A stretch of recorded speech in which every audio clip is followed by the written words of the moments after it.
देखिएगा accounting equation को एक सम्स में एक फॉर्मेट में कैसे करते हैं। सिंपल सा फॉर्मेट, एक ट्रांजेक्शन लिखोगे नंबर, यहाँ लिखोगे इक्वेशन। इक्वेशन क्या है sir? Assets is equal to, assets पहले लिखोगे और बीचों बीच में जगह ले लेना। यहाँ पे पूरा एसेट्स का टाइप लिखेगी। ये होता है सर लाइबिलिटी, मतलब आउटसाइडर का लाइबिलिटीज, प्लस लास्ट में कैपिटल। ये मेरा इक्वेशन हो गया। क्या हो गया sir? Accounting equation, transaction, assets, liability, capital, तीन फॉर्मेट लिख दिया मैंने। अब क्या करना है मुझे? सिंपल सा ट्रांजैक्शन पढ़ना है। कोई भी ट्रांजैक्शन दिया रहेगा, वो ट्रांजैक्शन को पढ़कर उसके अनुसार हमको क्या करना है? उसका जनरल पास करना है और देखना है कि वो जो दो आइटम है उसमें से कौन सा आइटम एसेट्स में है, कौन सा आइटम लायबिलिटी में है और कौन सा कैपिटल। देखना पैसा बराबर होगा, इक्वेशन ऑलवेज बैलेंस करेगा। चलिए पहला ट्रांजैक्शन पढ़ते हैं। Goods purchase by them. देख पहला क्वेश्चन ये है, started business with, started business चालू हुआ है विथ कैश 1,80,000। सबसे पहले मालिक बिजनेस चालू किया कितना रुपया लगाकर बेटा? 1,80,000 रुपया लगाकर मालिक ने 1,80,000 रुपीज कैश लगाया, बिजनेस चालू किया। जनरल एंट्री क्या पास करवाया था इसका? सर इसमें दो ट्रांजेक्शन अकाउंट कौन सा इन्वॉल्व है? एक कैश और एक कौन लगा रहा है पैसा? मालिक। मालिक का दो नाम था, कैपिटल और ड्राइंग। कैपिटल जब वो पैसा लगाएगा, ड्राइंग जब वो निकालेगा। सर ये पैसा लगा रहा है कि निकाल रहा है? लगा रहा है, तो कैपिटल नाम है। हाँ तो कैश क्या है सर? मेरा एसेट्स है कि लायबिलिटी कैपिटल है? कैश मेरा एसेट्स है, मेरा संपत्ति है। तो एसेट्स में पहले एक छोटा सा नाम दूंगा, इसका नाम क्या है? कैश। ठीक है।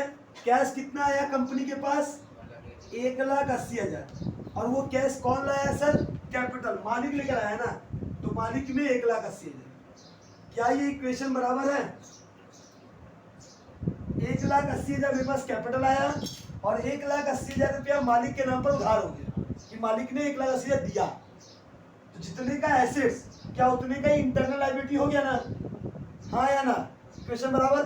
1,80,000 से एसेट डेबिट, 1,80,000 से लायबिलिटी क्रेडिट। हाँ या ना? अब इसके साथ दूसरा transaction, goods purchase for 60,000। Goods purchase for 60,000।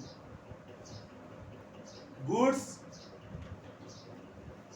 Purchase for ₹60,000। ये एंट्री का मतलब क्या बेटा? तुमने गुड्स खरीदा 60,000 रुपये का। 60,000 का गुड्स खरीदोगे तो होगा क्या?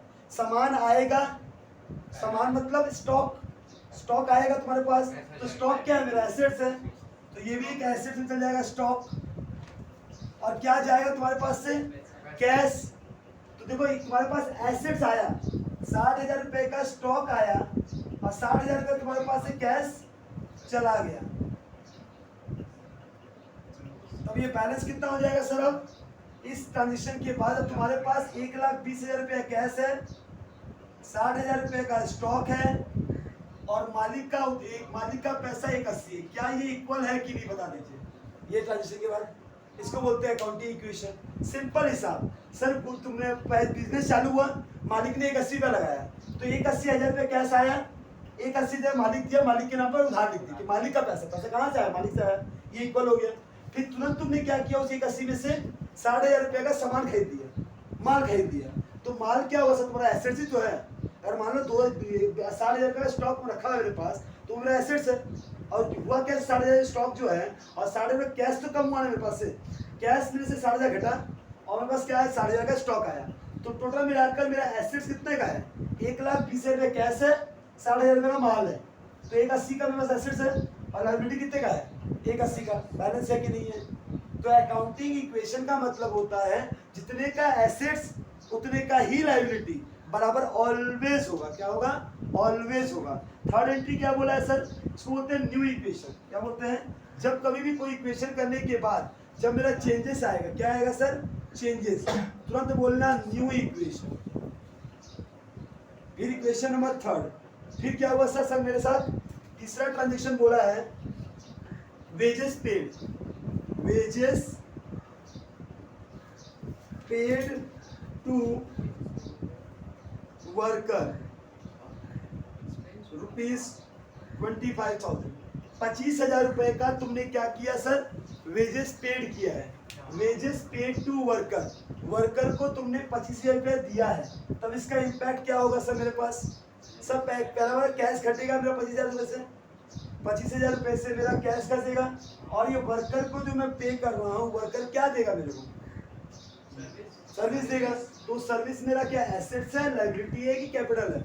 एक बात याद रखना, जो भी खर्चा होगा, कोई भी एक्सपेंस होगा, एक्सपेंस का मतलब खर्चा, कोई भी खर्चा होगा वो मालिक का पैसा से कटेगा, क्योंकि 1,80,000 जो मालिक ने पैसा दिया है, तो वो तो जैसे मान लो सैलरी पे कर रहे हो, रेंट पेड कर रहे हो, ये कुछ भी पे कर रहे हो, तो कहाँ से घटेगा? कैपिटल से घटेगा। कोई भी एक्सपेंस होगा, कोई भी एक्सपेंस जो तुम पे करोगे, कहाँ से घटेगा? इससे घटेगा। तो होगा क्या सर? 25,000 रुपया कैश कम हो जाएगा, और तुरंत 25,000 रुपये क्या हो जाएगा? मालिक का पैसा घट जाएगा, क्योंकि ये खर्चा का पैसा आपको कहाँ से कमाना होगा? ये प्रॉफिट से। जो प्रॉफिट आएगा, प्रॉफिट जब कैपिटल में जुड़ेगा तो खर्चा भी कैपिटल घटाएगा। जब प्रॉफिट सारा मालिक को मिल रहा है, तो खर्चा कौन पे करेगा? मालिक। तो मालिक का पैसा मुझे घटा दिया। तो नया इक्वेशन क्या हुआ? इस इक्वेशन के बाद मेरे पास 95,000 का कैश पड़ा हुआ है, 60,000 रुपये का स्टॉक पड़ा हुआ है, और मालिक का पैसा कितना हो गया? 1,55,000। ये है न्यू इक्वेशन। क्या कोई दिक्कत?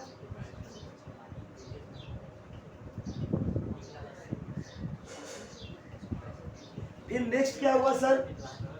Ornament sold for 70,000। सबसे इंपॉर्टेंट एंट्री ये वाला 4 नंबर, ध्यान सुनिएगा।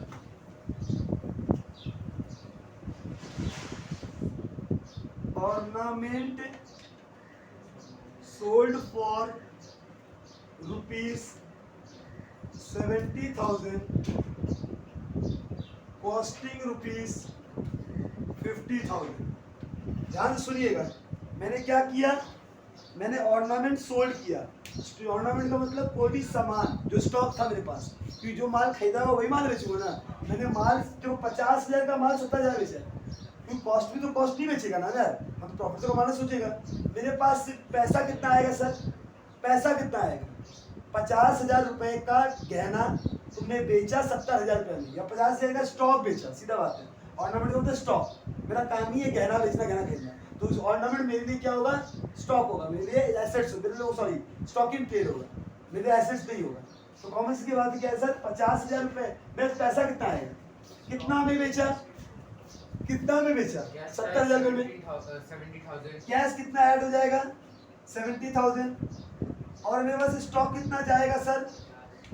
50,000 का स्टॉक चला जाएगा, और मेरे पास से कितना 20,000 बाकी बचा है, वो मालिक का प्रॉफिट होगा कि किसका होगा? मालिक का प्रॉफिट जाएगा। तो प्रॉफिट कहाँ जाएगा? मालिक कैपिटल ऐड होगा। कोई भी प्रॉफिट होगा या इनकम होगा तो कहाँ ऐड करोगे? कैपिटल में। और कोई भी खर्चा होगा तो कहाँ से घटाओगे? मालिक से। कि मालिक खर्चा कौन देता? मान लो तुम्हें, मैं ओनर हूँ, कुछ खर्चा हो रहा है, तो पैसा कौन पे करेगा? मैं ही पे करूंगा। तो खर्चा इससे लेस होगा, और जो भी प्रॉफिट आएगा किसके पास जाएगा? इसी के पास जाएगा।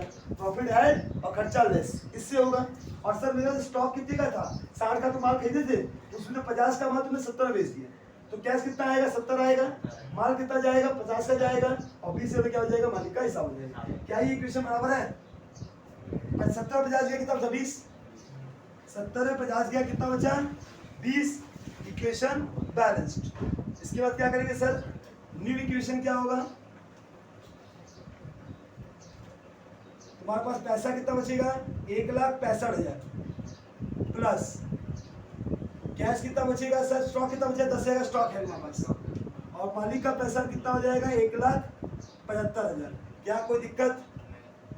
Entry number 5। इस तरीके से हर ट्रांजेक्शन को आप कहीं ना कहीं रिकॉर्ड करेंगे और बैलेंस करते हुए चलेंगे। तो अब नेक्स्ट क्या है? एंट्री क्या बेटा?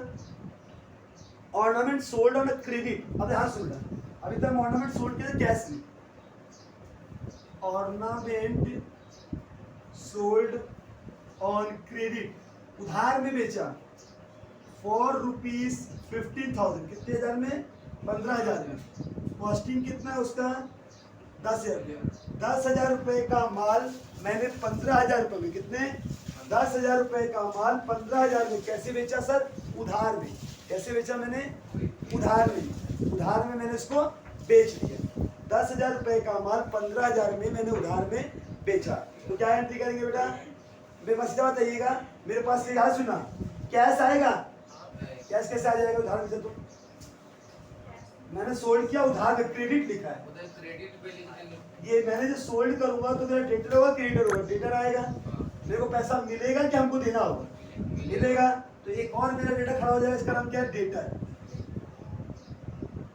तो इस बार क्या होगा सर, मेरे पास क्या हुआ sir, ornament sold on credit for 15,000, कितना हो जाएगा, 15,000।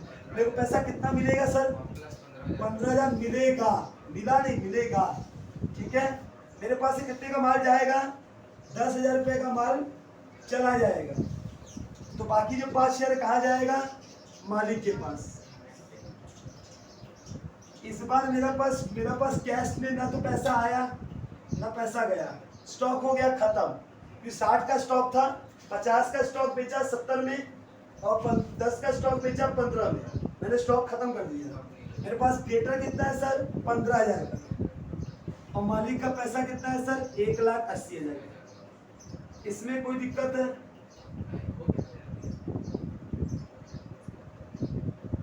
इस तरीके से आपका एंट्री आता जाएगा, आप उसको पोस्टिंग करते जाएंगे और लास्ट में टोटल बताएंगे कि आपके पास कितना एसेट्स, कितनी लायबिलिटी और कितना कैपिटल हुआ है। मैं नेक्स्ट एंट्री बोलता हूँ, अब थोड़ा जगह नहीं है, मैं खाली बोल के कर लूंगा। नेक्स्ट क्या बेटा, मेरा amount receive from debtor 14,700, discount allowed 300 रुपये, एक एंट्री कर ही लेता हूँ। एक आपको मिटाओ उसके से, पहले इसको कॉपी कर लो एक बार, फिर बताऊंगा। देखिएगा, इसके बाद नया इक्वेशन क्या दिया बेटा, मैंने उस इक्वेशन को एक पर लिख दिया है और फिर नया इक्वेशन एक तो है आपके पास, अमाउंट रिसीव्ड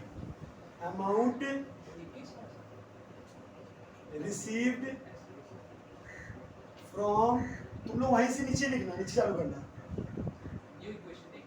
इक्वेशन वही ना था, इक्वेशन लिख के, amount receive from debtor ₹14,700, discount allowed 300। देखो मेरा डेटर था ना 15,000 रुपये का, उस डेटर ने हमको 14,700 रुपया दिया खाली और बोला कि सब यार डिस्काउंट दे दीजिए, पैसा दिए, काफी और नहीं देंगे। मतलब बस कैश कितना आया बेटा, कैश आया 14,700, लेकिन डेटर कितना से कम होगा सर, पूरा 15,000 से कम हो जाएगा। क्यों, और कि 300 रुपया क्या डिस्काउंट दिया, डिस्काउंट क्या लॉस है ना, तो किससे घटेगा, कैपिटल से। सिंपल सा, पैसा कितना आया 14,700, कैश डेटर कितना से खत्म हो गया सर, पूरा से, क्योंकि डिस्काउंट अलाउड भी 300 तुमने कर दिया, तुमने बोला तुमको माफ कर दिया, मैं आप नहीं लूंगा तुमसे। 14,700 कैश आया, 300 तुमने माफ कर दिया उसको, तो डेटर पूरा से खत्म और तुमको 300 का क्या हुआ, लॉस हुआ। तो बैलेंस है, दिक्कत है किसी को,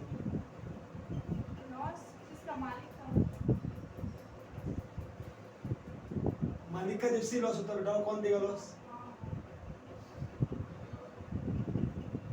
जो सहना है मालिक को सहना, प्रॉफिट मालिक ले जाएगा, लॉस मालिक देगा। फिर ये न्यू इक्वेशन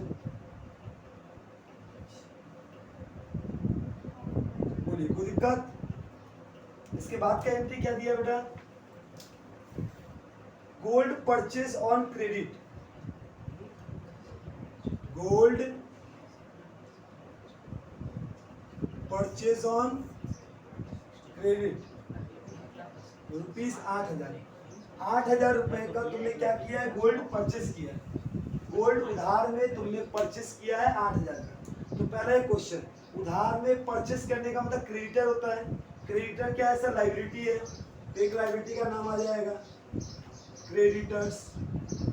तो कितने का लायबिलिटी है सर, 8,000 का। सर गोल्ड परचेस के स्टॉक आएगा कि जाएगा, स्टॉक आएगा, स्टॉक में 8,000 का माल आ जाएगा, 8,000 का माल आया, 8,000 का माल आया, 8,000 रुपया क्रेडिटर को देना बाकी है। तो न्यू इक्वेशन कितना हो जाएगा, कैश में कोई चेंजेस नहीं, स्टॉक बढ़ जाएगा 8,000 से, मेरे पास डेटा से कोई मतलब नहीं, क्रेडिटर 8,000 से बढ़ गया और मालिक का पैसा 1,79,700। बताइए कोई दिक्कत, न्यू इक्वेशन।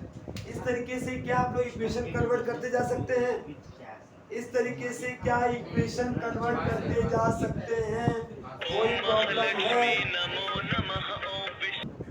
देखिए इसी तरीके से आगे का पार्ट करते रहिएगा। तो अकाउंटिंग इक्वेशन का पार्ट हो जाएगा। ये इलस्ट्रेशन नंबर 2 था, आगे पार्ट करना और क्वेश्चन नंबर मैं बोल रहा हूँ वो होमवर्क लिखिए। Page number 28, question number 48, 49,